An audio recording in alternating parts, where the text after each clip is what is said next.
21শে জুলাইকে সামনে রেখে বোলপুর গীতাঞ্জলিতে প্রস্তুতি সভার আয়োজন করেছিলেন পশ্চিমবঙ্গ তৃণমূল প্রাথমিক শিক্ষক সমিতি। উপস্থিত ছিলেন বীরভূম জেলা কোর কমিটির সদস্য অনুব্রত মণ্ডল, বোলপুরের সাংসদ অসিত মাল, সিউড়ির বিধায়ক বিকাশ রায়চৌধুরীর শিক্ষক সংগঠনের নেতা প্রলয় নায়েক। শিক্ষক সংগঠনের নেতা প্রলয় নায়েক বললেন, এই প্রস্তুতির সভায় রাজ্যের মধ্যে সবথেকে বেশি শিক্ষক শিক্ষিকা আমাদের এই বোলপুরে এসেছে। এছাড়াও তিনি জানান, আমাদের শিক্ষক শিক্ষিকারা যা সুবিধা পায় এখান থেকে, আমি মনে করি তারা এই সংগঠনটাকে ঠিক রাখবে। এই সভায় এসে অনুব্রত মণ্ডল বললেন, যারা মুখের সামনে বলবে অনুব্রত মণ্ডল ভালো লোক, বাইরে গিয়ে বলবে বদমাইশ লোক, তাদের এটা স্বভাব, যতই ভালোবাসুন নিন্দা করে যাবে। এখন প্রশ্ন একটাই, কাকে লক্ষ্য করে অনুব্রত বললেন এমন কথা?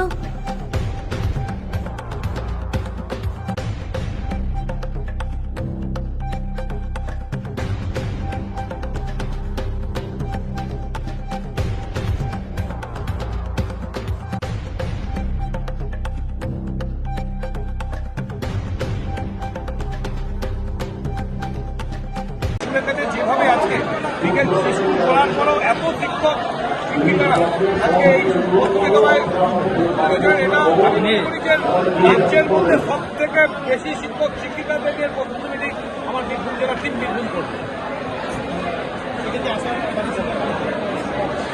আমাদের টিম বীরভূম আমরা সংগঠনে বিশ্বাস করি।